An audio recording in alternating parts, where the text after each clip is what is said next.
Di sebuah desa terpencil yang tenang, hidup seorang pria kaya bernama Pak Karim. Ia dikenal sebagai seseorang yang haus akan penghormatan dan pengakuan dari masyarakat. Sejak kecil, ia selalu ingin menjadi seseorang yang disegani dan dipuja oleh semua orang. Kini, dengan kekayaan yang melimpah, Pak Karim merasa waktunya telah tiba untuk mewujudkan ambisinya. Mendirikan sebuah masjid besar dan megah di desanya, masjid yang nantinya akan dinamai sesuai namanya. Ia yakin, dengan masjid itu namanya akan selalu dikenang oleh warga desa dan ia akan dihormati sepanjang masa. Namun, walau ia kaya, biaya pembangunan masjid megah tersebut sangat besar. Mimpinya membangun masjid terbesar di daerah itu terhalang oleh besarnya dana yang dibutuhkan. Semua harta yang ia miliki tak cukup untuk membiayai proyek ambisiusnya. Pada suatu malam yang gelap, ketika Pak Karim merenungkan masalah keuangannya, datanglah seorang pria tua yang misterius ke rumahnya. Pria tua itu tak dikenal oleh siapapun di desa, dan penampilannya begitu aneh. Matanya yang tajam dan senyumnya yang menakutkan membuat bulu kuduk meremang. Ia memperkenalkan dirinya sebagai Kiai Dharma, seorang dukun sakti yang mampu memecahkan segala masalah. Dengan suara serak, Kiai Dharma menawarkan solusi pada Pak Karim. "Aku tahu apa yang kau inginkan. Kau ingin dihormati, bukan? Kau ingin membangun masjid besar itu. Aku bisa membantumu, tapi ada harga yang harus kau bayar." Pak Karim terdiam.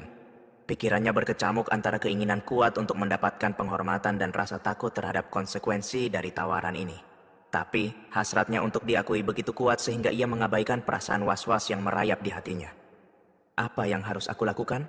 tanya Pak Karim dengan nada suara bergetar. Kiai Dharma tersenyum tipis, memperlihatkan gigi-giginya yang menghitam. "Kau akan mendapatkan kekayaan yang tak terbatas untuk membangun masjid itu. Namun kekayaan ini bukan dari dunia yang kau kenal. Ini berasal dari alam lain. Kau hanya perlu melakukan beberapa ritual sederhana dan masjid itu akan berdiri megah dalam waktu singkat. Tapi ingat, harga yang kau bayar mungkin lebih dari yang kau bayangkan." Tanpa berpikir panjang, Pak Karim setuju. Dalam benaknya ia berpikir, apa artinya sedikit pengorbanan jika ia bisa dikenang selamanya oleh seluruh desa? Keesokan harinya Pak Karim mengikuti semua instruksi yang diberikan Kiai Dharma. Ia melakukan ritual di tempat terpencil, di malam yang gelap tanpa bulan. Dalam heningnya malam, angin tiba-tiba bertiup kencang, dan suara-suara aneh mulai terdengar dari balik pepohonan. Namun Pak Karim tetap melanjutkan ritualnya, menyebut nama-nama yang tak dikenal dari dunia yang gelap. Setelah ritual selesai, keanehan mulai terjadi. Tak lama kemudian, uang dan bahan bangunan untuk pembangunan masjid mulai mengalir dengan cepat dan tanpa henti. Semua keperluan untuk membangun masjid datang seolah-olah dari udara. Warga desa takjub melihat kemajuan pembangunan masjid yang begitu cepat, dan mereka mulai memuji Pak Karim sebagai dermawan dan pemimpin yang luar biasa. Namun, ada sesuatu yang salah. Setiap malam, setelah ritual itu, Pak Karim mulai mengalami mimpi buruk. Dalam mimpinya, ia melihat masjid yang dibangunnya terbakar. Namun api itu bukan api biasa. Api itu berwarna hitam pekat, dan dari dalamnya terdengar suara-suara yang memanggil namanya, memintanya untuk membayar harga yang belum ia ketahui. Ia terbangun di setiap malam dengan tubuh berkeringat dingin dan jantung berdebar kencang, namun ia menepis mimpi-mimpi itu sebagai sekadar ilusi. Ia berpikir, semua ini hanyalah dampak dari stres akibat proyek besar yang sedang dijalankan. Pak Karim semakin menikmati pujian dan sanjungan dari penduduk desa. Namun, ia tak menyadari bahwa langkah pertamanya menuju kehancuran sudah dimulai. Dan kisah menyeramkan ini baru permulaan dari teror yang akan datang. Pembangunan masjid terus berlangsung dengan cepat. Tak sampai beberapa minggu, bangunan megah itu hampir selesai. Pak Karim semakin disanjung oleh warga desa. Setiap kali ia melangkah keluar rumah, orang-orang menyapanya dengan hormat, memuji kedermawanannya, dan berterima kasih karena telah membuat desa mereka lebih religius. Bagi Pak Karim, sanjungan-sanjungan ini seperti musik indah yang tak pernah berhenti. Namun di balik wajah tersenyumnya, ada rahasia kelam yang mulai menghantui setiap malam. Mimpi buruk Pak Karim semakin sering dan semakin nyata. Kini ia bukan hanya melihat masjidnya terbakar, tapi juga mendengar suara-suara yang memanggilnya.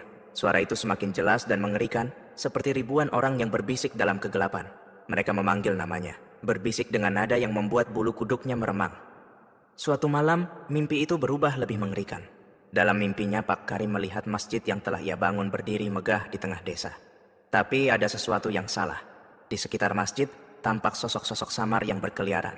Sosok-sosok itu bukan manusia. Mereka terlihat seperti bayangan hitam dengan mata merah menyala, bergerak tanpa suara, mengelilingi masjid. Di tengah masjid, ia melihat dirinya sendiri berdiri, dikelilingi oleh api hitam yang membakar tanpa asap.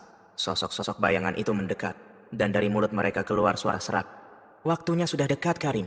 Waktumu sudah habis. Pak Karim terbangun dengan tubuh basah oleh keringat, napasnya tersengal-sengal. Ia tak bisa menghilangkan bayangan mimpi itu dari pikirannya. Setiap malam, mimpi itu semakin nyata, seolah-olah bukan sekadar mimpi, melainkan peringatan. Keesokan harinya, ketika ia berada di lokasi pembangunan masjid, sesuatu yang aneh terjadi. Salah satu pekerja yang sedang memasang kubah tiba-tiba jatuh dari atas dan tewas seketika. Tubuhnya remuk, namun matanya tetap terbuka lebar, memandang ke arah Pak Karim dengan tatapan kosong yang mengerikan. Seluruh pekerja yang ada di sana berlari ketakutan, dan proyek itu terhenti sejenak. Pak Karim merasa ada yang tidak beres. Kejadian itu seolah mengingatkannya pada peringatan dari Kiai Dharma tentang harga yang harus ia bayar. Namun kesombongan dan keinginan untuk tetap dihormati membuatnya mengabaikan firasat buruk itu. Ia memerintahkan para pekerja untuk melanjutkan pembangunan secepat mungkin, meskipun banyak dari mereka merasa takut setelah kejadian tersebut. Malam harinya Pak Karim kembali bermimpi. Kali ini lebih mengerikan dari sebelumnya. Ia melihat dirinya berdiri di tengah masjid yang telah selesai dibangun, namun semua pintu dan jendela terkunci. Di dalam masjid itu hanya ada dirinya dan sosok-sosok bayangan hitam yang semakin mendekat. Dari balik dinding masjid terdengar suara-suara tangisan dan tawa gila, seperti jeritan orang-orang yang tersiksa. Di sudut masjid, ia melihat sebuah sosok yang sangat dikenalnya, Kiai Dharma. Kiai itu berdiri di sana dengan senyum yang mengerikan, memandang Pak Karim tanpa berkedip. Waktumu sudah dekat, Karim. Masjid ini akan menjadi saksi dari segala pengorbananmu. Tapi ingat, tidak ada yang gratis di dunia ini. Pak Karim berteriak dalam mimpinya, mencoba lari, tapi kakinya terasa berat seperti dipaku ke tanah. Sosok-sosok bayangan itu terus mendekat, mengulurkan tangan mereka yang kurus dan panjang, siap merenggut nyawanya. Saat mereka hampir menyentuhnya, Pak Karim terbangun dengan teriakan yang menggemparkan seisi rumah. Ia terduduk di tempat tidur, matanya melotot, napasnya terengah-engah, dan dadanya berdetak kencang. Hari demi hari berlalu, dan meskipun mimpi buruk itu terus menghantuinya, Pak Karim tetap melanjutkan proyek pembangunan masjid. Ia mulai kehilangan tidur, sering terjaga di malam hari dengan perasaan cemas dan takut yang semakin menjadi-jadi. Namun, hasratnya untuk diakui, untuk dihormati oleh seluruh desa, masih terlalu kuat untuk diabaikan. Warga desa mulai berbisik tentang keanehan yang terjadi di sekitar masjid. Banyak yang merasa tak nyaman berada di dekat bangunan itu, terutama di malam hari. Ada yang mengaku melihat bayangan-bayangan misterius melintas di area konstruksi, dan beberapa mendengar suara tawa aneh yang bergema di sekitar masjid saat malam tiba. Pak Karim tahu ada sesuatu yang tidak beres, tapi ia merasa sudah terlalu jauh untuk mundur. Masjid itu sudah hampir selesai. Tak ada jalan kembali. Namun, jauh di dalam hatinya, ia mulai merasakan ketakutan yang tak bisa ia jelaskan. Mungkinkah ini adalah bagian dari harga yang harus ia bayar? Pembangunan masjid akhirnya selesai. Bangunan itu berdiri megah di tengah desa. Kubah emasnya berkilauan diterpa sinar matahari. Warga desa berdatangan mengagumi kemegahan masjid yang belum pernah mereka bayangkan sebelumnya. Pak Karim dengan senyum puas berdiri di depan pintu masjid, menerima ucapan terima kasih dan sanjungan dari semua orang yang lewat. Namanya kini terukir dalam hati setiap warga sebagai tokoh dermawan yang telah mengubah wajah desa. Namun, di balik senyuman itu, sesuatu yang mengerikan terus menghantuinya. Setiap malam setelah pembangunan masjid selesai, mimpi buruk Pak Karim semakin memburuk. Kini, setiap kali ia memejamkan mata, ia melihat masjid itu berdiri dalam kegelapan. Namun, tak ada cahaya yang bersinar dari dalamnya. Seluruh bangunan itu tampak seperti ditelan oleh bayangan. Sosok-sosok gelap itu masih ada, mengelilingi masjid seperti makhluk kelaparan yang menunggu mangsa. Pada malam pertama masjid dibuka, sebuah acara besar diadakan. Seluruh penduduk desa berkumpul untuk melaksanakan sholat berjamaah pertama di masjid baru itu. Masjid dipenuhi orang-orang, lantainya yang marmer berkilauan di bawah cahaya lampu gantung yang megah. Pak Karim berdiri di barisan depan, memimpin doa. Namun saat ia hendak memulai, ia merasakan sesuatu yang aneh. Udara di dalam masjid terasa dingin, meskipun semua pintu dan jendela tertutup rapat. Di tengah-tengah doa, tiba-tiba angin kencang bertiup dari arah mimbar. Lampu-lampu di dalam masjid berkedip-kedip, dan suara gemuruh terdengar dari luar. Warga mulai berbisik-bisik cemas, beberapa di antaranya terlihat bingung dan ketakutan. Tapi Pak Karim, meski tubuhnya gemetar, tetap melanjutkan doa dengan suara bergetar, berusaha menunjukkan keberaniannya. Namun, sesuatu yang mengerikan terjadi setelah acara berakhir. Ketika warga desa mulai meninggalkan masjid, Pak Karim menyadari ada satu pintu di bagian belakang yang terkunci. Ia mencoba membukanya, tapi pintu itu seolah terkunci dari dalam. Pak Karim memanggil beberapa warga untuk membantunya. Tetapi meskipun mereka mendorong sekuat tenaga, pintu itu tetap tak bergerak. "Biarkan saja Pak Karim. Besok kita panggil tukang untuk memperbaikinya," ujar salah satu warga dengan nada tenang, berusaha menenangkan ketegangan. Namun ketika semua orang sudah pulang, Pak Karim tak bisa menahan rasa penasaran. Ia kembali ke masjid sendirian malam itu juga untuk memeriksa pintu yang terkunci. Dengan senter di tangan, ia melangkah pelan-pelan melewati ruangan besar yang kini terasa begitu sunyi. Bayangan besar dari kubah dan tiang masjid memanjang di lantai, menciptakan suasana mencekam. Ketika sampai di depan pintu yang terkunci, tiba-tiba terdengar suara ketukan pelan dari balik pintu itu. Tok, tok, tok. Suaranya begitu jelas, membuat jantung Pak Karim berdetak semakin cepat. "Siapa di sana?" tanya Pak Karim dengan suara serak, mencoba menenangkan diri. Namun tidak ada jawaban, hanya ketukan yang terus terdengar. Tok, tok, tok. Dengan tangan gemetar, ia mencoba menarik pintu itu lagi. Tapi kali ini, pintu itu membuka sedikit, cukup untuk memperlihatkan sebuah celah kecil. Di balik celah itu, Pak Karim melihat sesuatu yang membuat darahnya membeku. Ada sepasang mata merah menyala yang mengintip dari balik pintu. Tiba-tiba pintu itu terbuka lebar dengan sendirinya, dan dari dalam keluar angin dingin yang berbau busuk, seperti bangkai yang membusuk selama bertahun-tahun. Sosok hitam yang selama ini hanya dilihat Pak Karim dalam mimpinya, kini berdiri di hadapannya.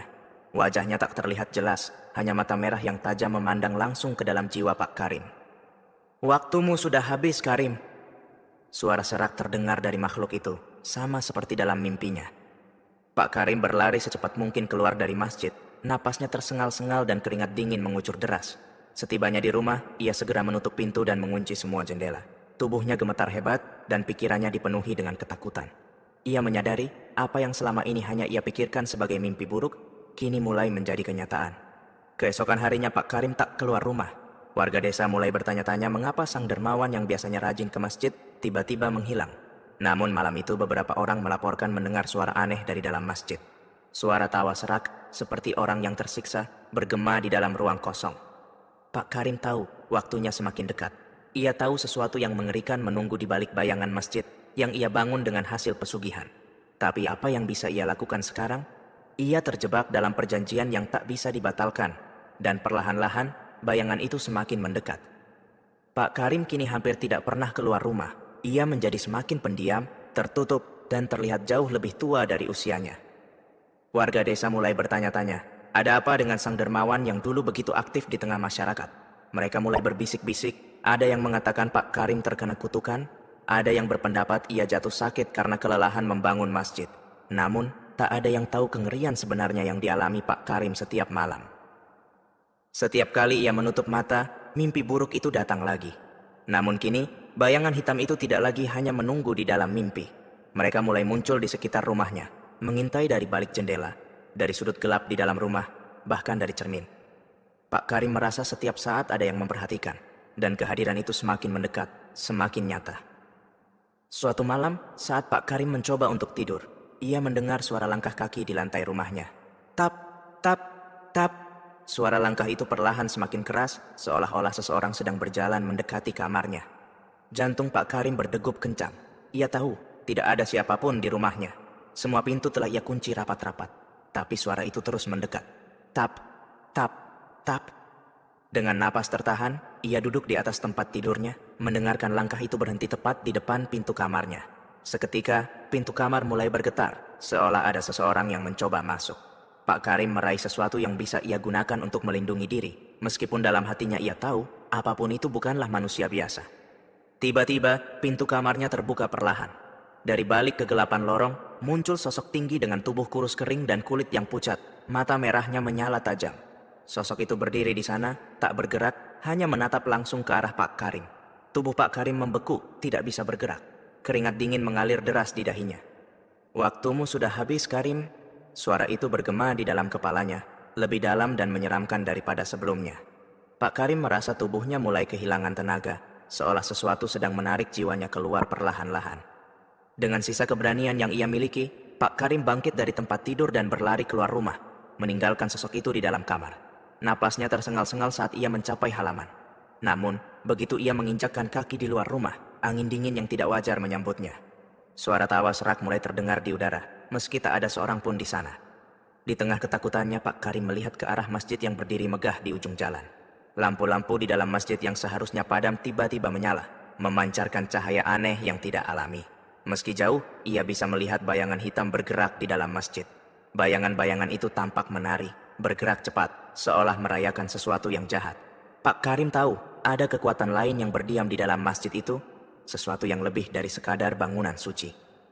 Pak Karim merasa kakinya bergerak sendiri, seperti ada yang memaksanya untuk berjalan ke arah masjid. Ia ingin berhenti, ingin kembali ke rumah, tapi tubuhnya tidak mau mendengarkan. Langkah kakinya semakin cepat, mendekati masjid, hingga akhirnya ia berdiri di depan pintu besar yang terkunci. Pintu itu sama dengan pintu yang dulu sulit dibuka oleh warga. Namun malam ini, pintu itu terbuka sendiri, menyambutnya masuk ke dalam gelapnya ruang masjid. Dengan hati-hati, Pak Karim melangkah masuk. Suasana di dalam masjid terasa dingin dan hening, terlalu hening. Lantai marmer yang biasa berkilauan kini tampak kusam dan gelap, seolah-olah masjid itu telah kehilangan cahayanya. Saat ia berjalan ke tengah ruangan, ia mendengar suara langkah lain di belakangnya. Saat ia berbalik tidak ada siapapun, namun ia bisa merasakan ada sesuatu yang memperhatikannya, mengintai dari bayangan. Tiba-tiba, dari sudut ruangan, muncul sosok bayangan yang selalu ia lihat dalam mimpinya. Sosok itu mendekat, tapi kali ini lebih banyak. Bukan hanya satu, melainkan beberapa. Mereka bergerak perlahan, membentuk lingkaran di sekeliling Pak Karim, mengunci semua jalan keluar. Kau telah membayar harganya, Karim. Suara Kiai Dharma bergema di seluruh ruangan. Dari balik bayangan, muncullah sosok Kiai Dharma yang tersenyum dingin, berdiri dengan tatapan yang penuh kebencian. Masjid ini bukanlah milikmu, ini milik mereka, yang kau panggil dari kegelapan, dan sekarang mereka datang untuk menagih. Pak Karim mencoba berteriak, namun suaranya tak keluar. Tubuhnya terasa kaku, terperangkap dalam lingkaran makhluk-makhluk gelap yang semakin mendekat. Di dalam ruangan besar masjid itu, teror nyata yang ia bangun sendiri selama ini, kini mulai merenggutnya perlahan. Dengan napas tersengal, Pak Karim merasakan tubuhnya semakin berat. Dari balik kegelapan, makhluk-makhluk itu mulai menyentuhnya, dingin dan tak berwujud. Ia merasakan jiwanya ditarik, ditelan kegelapan, dan dalam keheningan masjid yang megah, ceritanya tak pernah terdengar oleh siapapun. Malam itu, setelah kejadian mengerikan di masjid, Pak Karim tidak pernah kembali ke rumahnya. Warga desa yang heran dengan ketidakhadirannya mulai bertanya-tanya kemana perginya sang dermawan yang selama ini mereka hormati. Namun, tidak ada yang berani mengungkapkan ketakutan yang tersembunyi di hati mereka, bahwa ada sesuatu yang kelam sedang terjadi di balik megahnya masjid baru tersebut. Pagi harinya, seorang penduduk desa, Pak Surya, menemukan pintu masjid terbuka lebar. Ini hal yang aneh, karena biasanya pintu selalu terkunci rapat. Namun, yang lebih aneh lagi adalah suasana di dalam masjid yang terasa begitu dingin dan sunyi, jauh dari rasa damai yang biasanya hadir di rumah ibadah. Pak Surya merasa ada sesuatu yang salah, tapi ia tidak bisa menjelaskan apa itu. Desas-desus mulai menyebar di kalangan warga desa. Beberapa pekerja yang terlibat dalam pembangunan masjid mengaku melihat bayangan misterius berkeliaran di sekitar bangunan pada malam hari. Beberapa yang lain mengaku mendengar suara tawa dan tangisan di dalam masjid ketika malam tiba, meskipun tidak ada siapapun di sana. Warga mulai takut untuk mendekati masjid setelah matahari terbenam. Namun, yang lebih mencurigakan adalah hilangnya Pak Karim. Ia seolah lenyap tanpa jejak, dan semakin hari, semakin banyak warga yang percaya bahwa hilangnya Pak Karim berkaitan dengan sesuatu yang lebih gelap dari yang bisa mereka bayangkan. Kabar akhirnya sampai ke telinga kepala desa, Pak Hamdan, yang memutuskan untuk mengumpulkan beberapa orang pemberani dan memeriksa masjid tersebut. Malam itu, sekitar 5 orang termasuk Pak Hamdan, Pak Surya, dan beberapa pemuda desa berjalan menuju masjid dengan senter di tangan. Ada rasa takut yang menggantung di udara, tetapi mereka harus mencari tahu apa yang sebenarnya terjadi. Saat mereka masuk ke dalam masjid, suasana terasa begitu mencekam.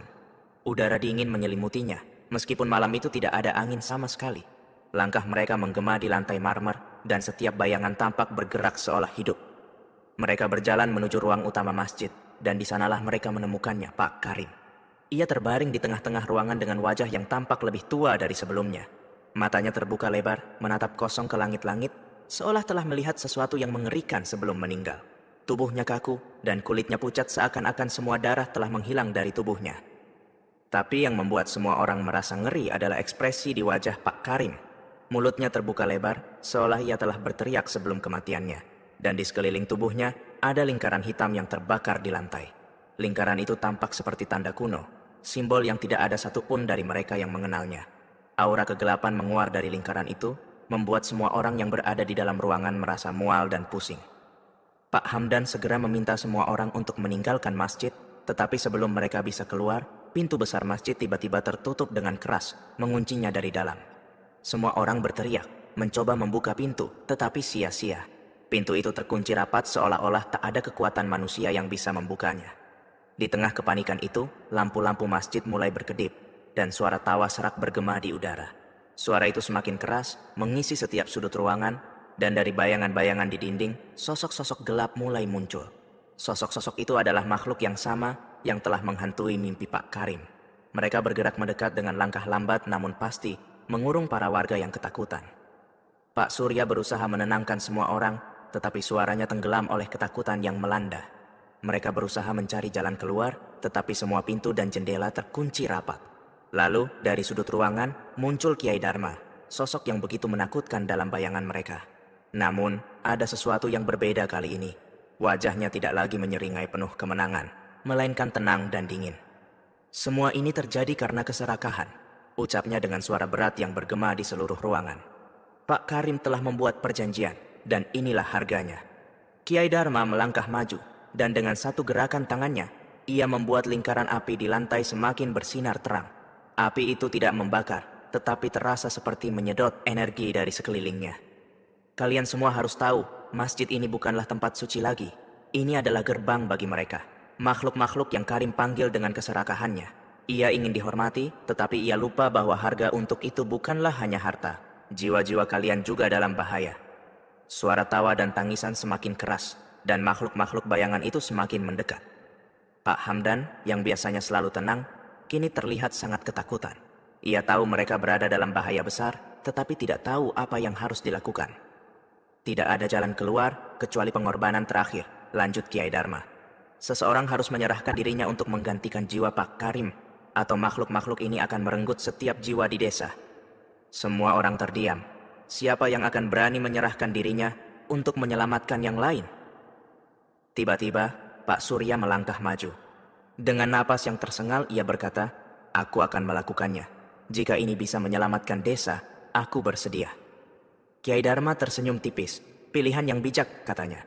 Ia mengulurkan tangannya ke arah Pak Surya, dan sebelum ada yang bisa mencegahnya, lingkaran api itu menyala lebih terang, menyelimuti tubuh Pak Surya.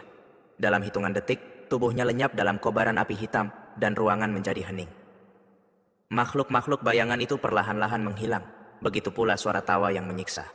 Pintu masjid terbuka dengan sendirinya, dan semua orang yang tersisa segera berlari keluar, meninggalkan masjid yang kini terasa lebih gelap dan sunyi daripada sebelumnya.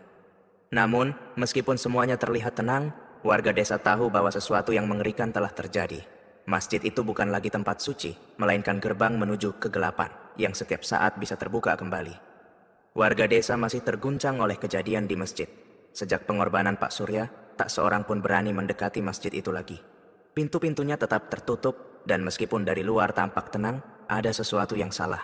Suara tawa serak, tangisan, dan gemerisik bayangan terkadang masih terdengar di malam hari, membuat desa tersebut diliputi ketakutan yang semakin menyesakan. Kepala desa, Pak Hamdan, memutuskan untuk meminta bantuan dari seorang ulama terkenal di luar desa. Ulama itu dikenal memiliki pengetahuan mendalam tentang dunia gaib dan kemampuan untuk mengusir kekuatan jahat. Namanya Kiai Soleh, seorang lelaki tua dengan janggut putih panjang dan sorot mata yang tajam, namun penuh ketenangan. Kiai Soleh tiba di desa saat sore menjelang, ketika matahari mulai tenggelam dan langit berubah oranye kehitaman. Udara terasa berat, seolah-olah sesuatu yang tidak terlihat menggantung di atas desa. Tanpa membuang waktu, ia segera menuju masjid yang kini dipenuhi aura gelap. Warga desa mengikuti di belakang berharap Kiai Soleh bisa memecahkan kutukan yang menimpa tempat itu. Ketika mereka sampai di depan masjid, Kiai Soleh berdiri diam sejenak, memandang bangunan yang tampak megah namun suram. "Aku bisa merasakan ada sesuatu yang lebih besar dari yang terlihat di sini," katanya dengan nada rendah, namun cukup keras untuk didengar semua orang. "Ini bukan hanya tentang masjid ini. Ada gerbang yang telah terbuka, dan jika kita tidak menutupnya, desa ini akan hancur." Kiai Soleh meminta semua warga untuk tetap di luar masjid. Ia masuk sendirian, hanya membawa tasbih di tangan dan beberapa kitab doa. Dengan langkah mantap, ia melangkah ke ruang utama masjid. Pintu besar masjid tertutup di belakangnya, dan seketika itu juga suasana berubah mencekam. Di dalam masjid, ruangan yang seharusnya tenang kini terasa hidup dengan kehadiran yang mengerikan. Bayangan-bayangan hitam tampak melintas di sudut-sudut ruangan, dan suara tawa serta tangisan samar mulai terdengar lagi. Namun Kiai Soleh tetap tenang, melangkah perlahan menuju mihrab, tempat di mana Pak Karim dulu sering berdoa. Saat ia mendekat, bayangan itu semakin jelas. Sosok-sosok gelap mulai muncul, bergerak mendekat dengan tatapan tajam penuh kebencian. Kau tidak bisa menutupnya, Kiai. Gerbang sudah terbuka. Suara itu bergema dari segala arah, suara yang sama yang menghantui mimpi Pak Karim, dan kini menyelimuti ruangan dengan kegelapan. Kiai Soleh tidak gentar. Ia mulai melantunkan doa-doa yang suaranya semakin keras dan tegas, memenuhi setiap sudut ruangan dengan ayat-ayat suci. Makhluk-makhluk bayangan itu tampak menggeliat dan mundur sedikit, tetapi belum sepenuhnya pergi.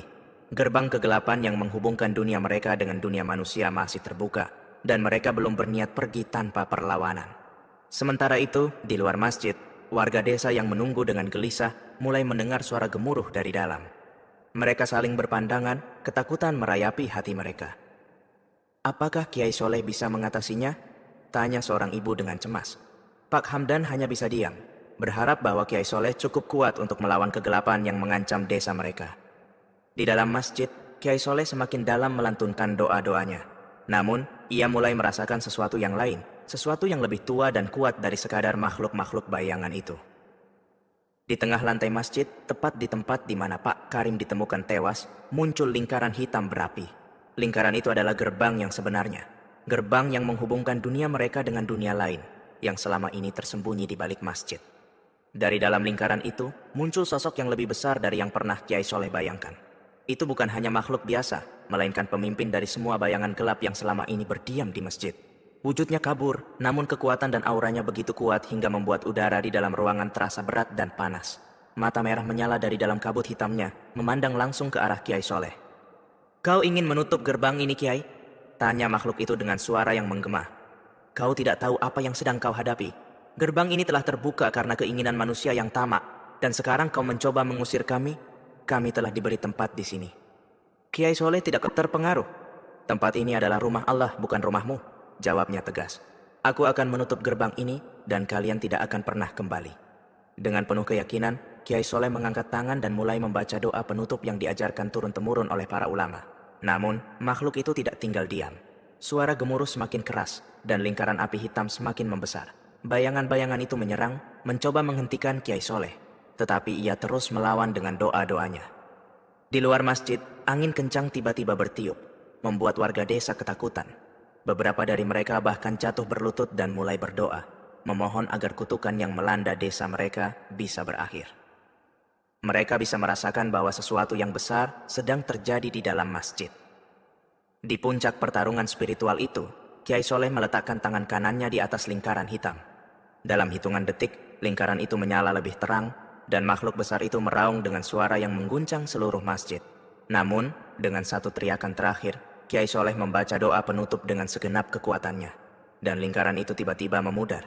Api hitamnya padam, dan makhluk besar itu menghilang, ditarik kembali ke dunia asalnya. Bayangan-bayangan di dalam masjid perlahan menghilang, tertelan oleh kegelapan yang semakin surut. Setelah semuanya berakhir, Kiai Soleh terjatuh ke lantai, kelelahan. Masjid kembali hening, seperti sedia kala. Pintu masjid terbuka, dan warga desa yang menunggu di luar segera berlari masuk, menemukan Kiai Soleh terbaring lemah, namun masih hidup. Kiai Soleh perlahan bangkit dengan bantuan warga. Gerbang itu telah tertutup, katanya dengan suara lemah namun penuh kepastian. Namun kalian harus berhati-hati, masjid ini telah ternodai oleh keserakahan manusia. Jangan biarkan apa yang terjadi di sini terulang. Warga desa bersyukur karena bencana telah berlalu, namun masjid itu tidak pernah lagi digunakan dengan cara yang sama. Meskipun gerbang kegelapan telah ditutup, aura suram yang melingkupinya tidak pernah benar-benar hilang. Pak Karim dan Pak Surya telah menjadi korban dari keserakahan dan perjanjian gelap, dan desa itu kini menjadi saksi bisu dari kekuatan jahat yang pernah hampir menghancurkan mereka. Namun satu hal yang pasti, kisah masjid pesugihan itu akan terus hidup di antara mereka, menjadi peringatan bahwa tidak ada kekayaan yang didapat dari jalan gelap tanpa harga yang harus dibayar, dan harga itu bisa lebih besar dari yang bisa dibayangkan.